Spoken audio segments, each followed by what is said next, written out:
Hai hai hai, balik lagi sama aku. Dan kali ini kita bakal merangkum satu film yang cukup menegangkan dan membuat kocar-kacir batin kita ya guys ya. Diceritakan ada beberapa gangster yang memperebutkan lahan dengan maksud menguasai dan memperajalela narkoba di negara mereka. Gangster satu dan gangster lainnya memperebutkan sampai baku tembak pun terjadi. Menurutku ini film yang bagus dan rating menurutku cukup untuk 8,5 ya guys ya. Menurut kalian gimana? Coba komentar di bawah berapa rating yang cocok untuk film satu ini. Dan gak usah berlama-lama, langsung aja kita tonton videonya. Dan inilah film The Equalizer. Selamat menonton. Di awal film kita dibawa menuju daerah Sisilia, salah satu daerah terpencil di Italia yang dimana pada daerah tersebut terdapat sebuah pabrik narkoba yang berkedok sebagai pabrik penyulingan minuman anggur. Tak lama kemudian datanglah bos mereka bernama Farmer yang kebetulan pada saat itu Farmer ditemani oleh cucunya yang masih bocil itu berkunjung ke sana. Namun betapa terkejutnya dia setelah mengetahui para penjaga dan para antek-anteknya itu sudah terbantai tergeletak tak bernyawa. Merasa ada yang tidak beres, dia pun menyuruh si bocil agar diam di mobil dan jangan kemana-mana. Lalu dia menghampiri salah satu anak buahnya yang masih hidup itu, mengatakan bahwa orang yang sudah melakukan pembantaian ini sudah tertangkap.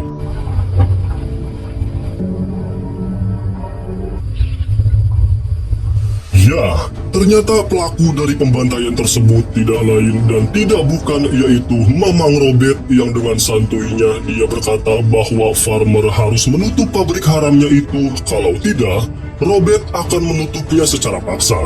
Di sini Farmer sudah membuat keputusan yang sangat fatal bahwa sampai kapanpun pabriknya akan tetap beroperasi dan bagaimana mungkin Robert yang sudah tertangkap basah ini bisa melakukan perlawanan. Dan ketika Farmer menyuruh salah satu anak buahnya untuk langsung mengeksekusi Robert, tiba-tiba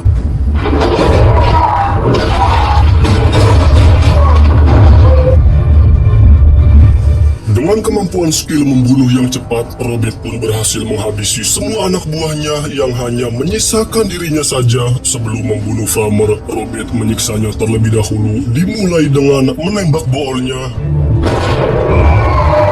lalu mengheadshotnya saat itu juga.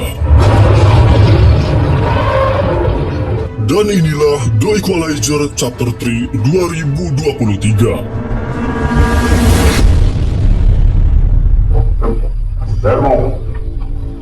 Setelah keluar, Robert dikejutkan dengan adanya seorang bocil. Sontak dia pun langsung merasa iba untuk tidak membunuhnya dan menyuruh si bocil agar tetap diam di mobil karena Robert akan segera pergi dari sana. Tapi ternyata,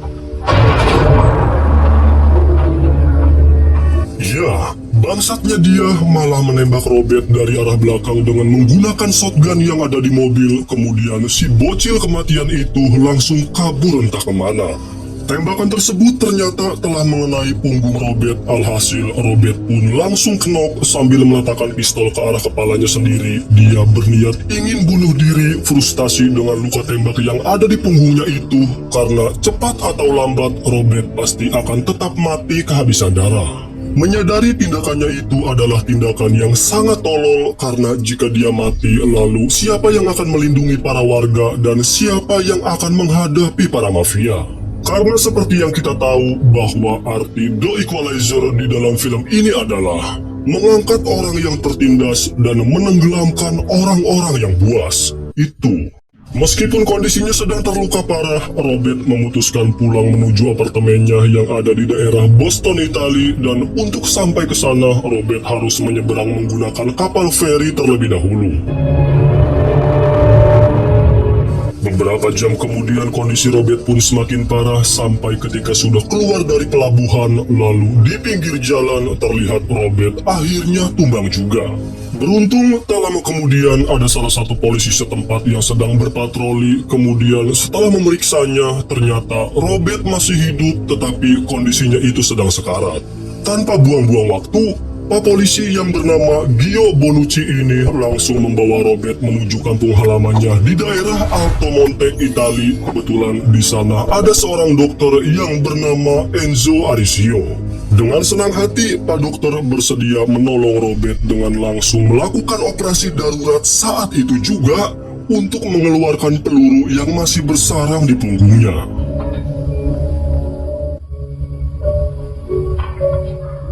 Hari demi hari, kondisi Robert pun kian stabil dan baiknya si dokter mengizinkan Robert untuk tetap tinggal di rumahnya selama yang dia mau karena kebetulan si dokter ini hidup sebatang kara. Merasa jenuh, Robert pun memutuskan keluar dari rumah untuk mencari udara segar dan mulai membaur dengan lingkungan sekitar. Kemudian Robert menuju warung kopi untuk nongkrong di sana. Robert pun langsung tertarik dengan lingkungan sekitar karena menurutnya daerah tersebut mempunyai penduduk yang ramah, lingkungan yang terlihat nyaman, jauh dari kemacetan, dan cocok untuk menghabiskan masa tua. Lanjut di hari berikutnya, seperti biasa Robert nongkrong di warung kopi yang sama, tetapi di sana Robert melihat si pemilik warung kopi tersebut memberikan uang kepada seorang pemuda. Lantas dia pun bertanya kepada seorang pelayan yang bernama Aminah. "Hei, pemuda itu sedang apa?" Aminah pun menjawab bahwa setiap minggu kelompok gangster itu rutin menagih uang palak ke tempat-tempat usaha milik warga. Aminah menjelaskan kelompok gangster itu bernama Geng Camorra. Jika mereka tidak menerima uang palak, konon katanya mereka itu tidak segan-segan untuk langsung mengobrak-abrik tempat usaha, bahkan mengancam membakarnya. Benar saja, setelah Robert pergi dari warkop, kelompok gangster tersebut lanjut melakukan pungli ke tempat lain, yaitu ke toko ikan. Robert yang mengetahui hal itu hanya bisa terdiam karena kondisi tubuhnya itu belum benar-benar pulih.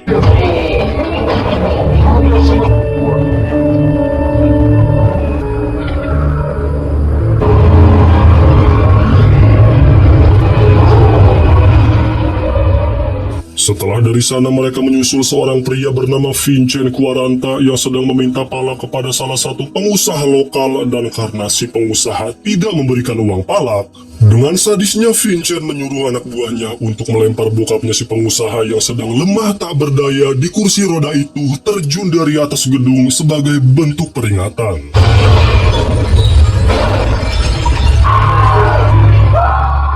Sedikit catatan bahwa si Bagong Vincent Quaranta ini adalah ketua gangster Camorra dan si Marco Quaranta ini adalah adiknya. Kakak beradik ini sangat kompak melakukan palak kepada para pelaku usaha di daerah tersebut. Keesokan harinya Robert pun mengunjungi toko ikan yang kemarin dipalak oleh si Marco. Di sana Robert berniat ingin membeli 3 kilo ikan untuk menu makan malamnya dengan si dokter.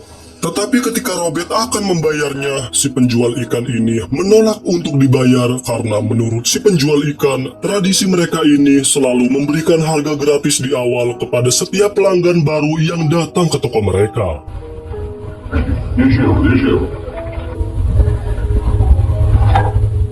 Di sisi lain, terlihat ada banyak anggota CIA yang sedang melakukan olah TKP di pabrik narkoba yang berkedok sebagai pabrik minuman anggur itu yang ada di awal film tadi. Di sana mereka semua kebingungan siapa pelaku dari pembantaian ini karena jika motifnya adalah perampokan atau saingan bisnis, pasti uang yang jumlahnya sangat banyak beserta barang haram yang ada di TKP itu digondol juga, namun di sini justru semua itu masih dalam keadaan utuh. Kemudian di malam hari ketika kios-kios dan semua lapak sudah tutup, tiba-tiba warga setempat panik setelah mengetahui kios milik si penjual ikan itu sudah terbakar habis digulung oleh si jago merah.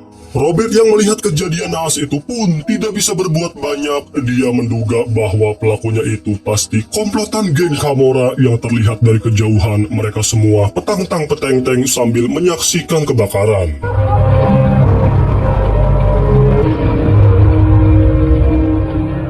Sebagai petugas kepolisian yang amanah, baik hati, dan tidak sombong ini, Bonucci langsung mengumpulkan semua rekaman CCTV yang ada di sekitar lokasi kebakaran. Dan setelah memeriksanya, ternyata benar bahwa kebakaran itu sengaja dilakukan oleh komplotan geng Camorra. Kemudian Bonucci langsung melaporkan tindakan bejat tersebut kepada atasannya. Keesokan harinya ketika Robert sedang nongkrong di warkop biasa, dia didatangi oleh salah satu agen CIA yang bernama Emma Collins karena sebelumnya Robert pernah melapor kepada CIA bahwa di daerah Altomonte ada salah satu kelompok gangster yang sangat meresahkan, yaitu geng Camorra. Alasan Robert melibatkan CIA adalah karena geng Camorra mempunyai keterkaitan hubungan dengan gembong narkoba yang ada di daerah Sisilia yang pernah Robert bantai saat di awal film tadi, yang dimana geng Camorra mendapat pasokan narkoboy dari mereka. Dan bisa kita simpulkan bahwa kegiatan palak yang dilakukan oleh geng Camorra selama ini adalah untuk diputarkan membeli narkoba kepada mereka.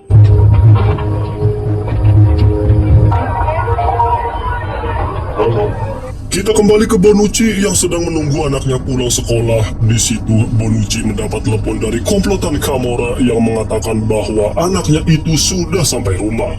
Mendengar hal itu, Bonucci pun langsung OTW ke rumahnya, dan benar saja mereka semua sudah mengkondisikan anak dan istrinya karena Bonucci sudah berani ikut campur mengenai kebakaran kemarin. Di sana dia dihajar sampai babak belur dan memperingatkan jika sekali lagi Bonucci ikut campur mengenai geng mereka, maka anak dan istrinya itu akan menjadi korban. Karena sudah babak belur, Bonucci pun pergi menuju rumah si dokter untuk berobat. Robert yang melihat hal itu dibuat semakin gerah atas apa yang sudah mereka lakukan kepada para warga yang tidak bersalah.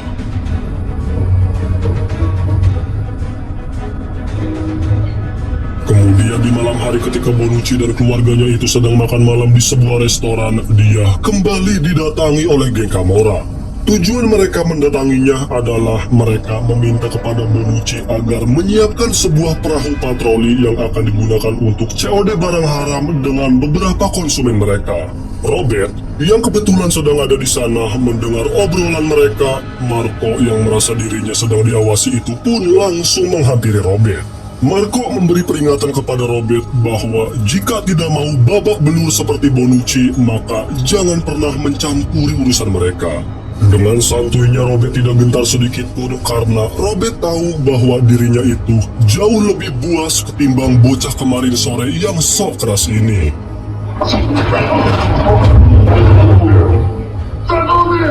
Hanya dengan satu gerakan saja, dengan mudahnya Robert berhasil membekuk si tangkurak Marco sampai dia tidak bisa berkutik sedikit pun.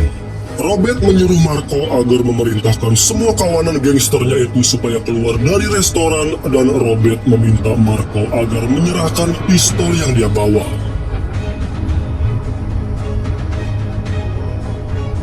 Merasa dirinya sudah dipermalukan oleh seorang abah-abah yang sudah uzur, Marco menyuruh kawanan gangsternya itu agar mendatanginya dan membuat perhitungan kepadanya. Tapi tiba-tiba,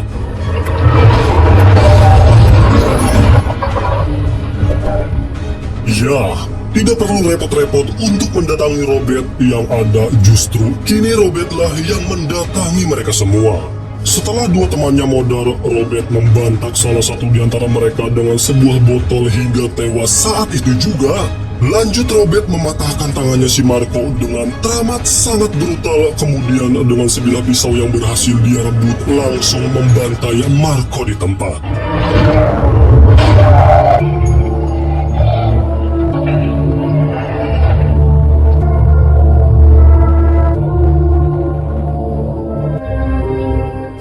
Beberapa hari kemudian setelah Marco dimakamkan, ada inspektur kepolisian yang korup mengunjungi rumah duka. Sontak Vincent langsung meminta kepada inspektur agar menemukan siapa orang yang sudah menghabisi Marco adiknya. Dengan rasa hormat, inspektur berkata bahwa dia tidak bisa membantunya karena kasus tersebut sudah ditutup dengan alasan motif dari pembunuhan tersebut pasti hanya sebuah persaingan antar gangster saja. Setelah mendengar jawaban yang tidak memuaskan darinya itu, salah satu di antara mereka menahannya. Kemudian Vincent langsung memotong pergelangan tangannya itu dengan sangat ekstrim.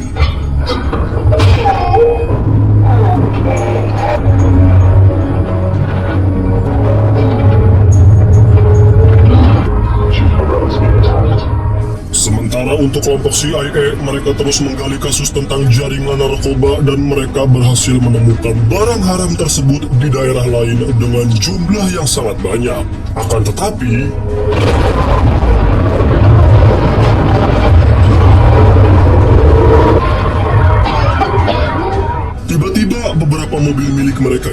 meledak yang menewaskan beberapa petugas CIA, dan untuk Emma, dia ikut terpental juga. Beruntungnya dia masih bisa selamat dengan mengalami cedera yang cukup serius.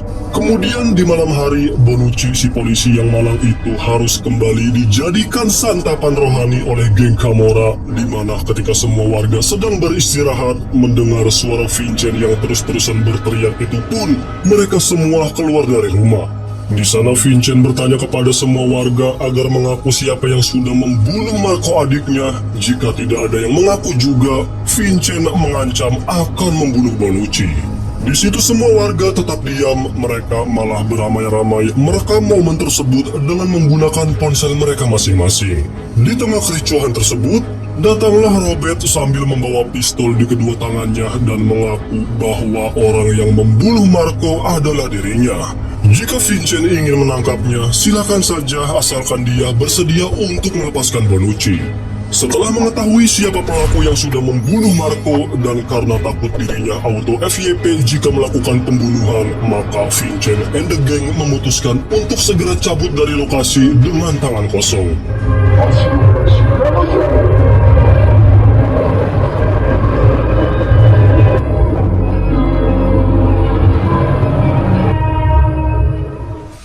Berikutnya, dengan gaya diam-diam menghanyutkan ala John Wick, Robert menyambangi markas besar geng Camorra. Di sana, Robert langsung menciduk mereka satu persatu dengan sangat cantik, senyap dan rapi.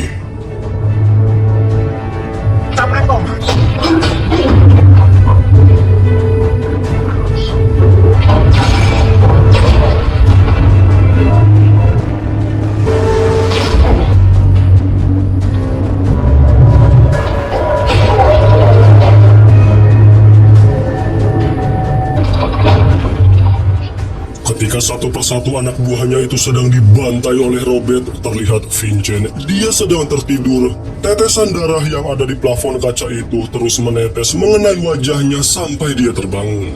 Vincent yang mengetahui semua anak buahnya itu sudah terbantai tak tersisa, ya jelas dia auto panik. Kemudian dari arah samping, Robert langsung menghajarnya sampai pingsan.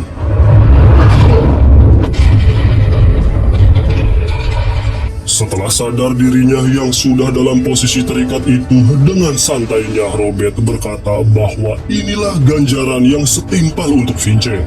Seperti yang kita tahu bahwa selama ini Vincent sudah melakukan orang lain dengan seenak jidatnya sendiri, maka di sini Robert pun akan melakukan hal yang sama, sesuka Robert, semau Robert, dan tentu Robert akan menyiksanya terlebih dahulu dengan cara yang sangat psikopat.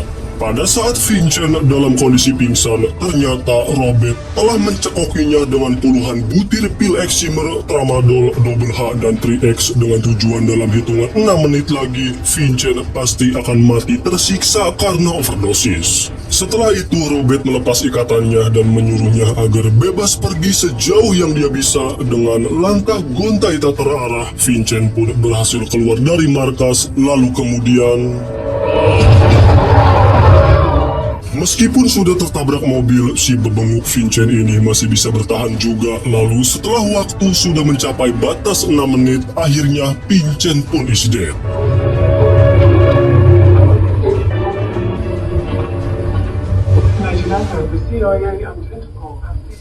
Keesokan harinya di rumah sakit, Emma yang sedang menyaksikan berita mengenai geng Camorra itu merasa lega. Lalu, tak lama kemudian, Robert pun menjenguknya sambil membawa tas yang berisi uang jutaan dolar.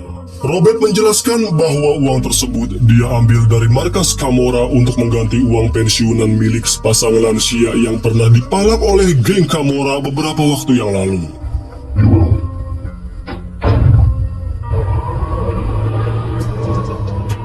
Setelah kondisinya pulih sesuai amanat dari Robert, Emma pun mengantarkan uang itu kepada pasangan lansia yang dimaksud. Mereka berdua tidak menyangka bahwa uang miliknya itu bisa kembali mendarat dengan selamat dan film pun tamat. Sampai jumpa.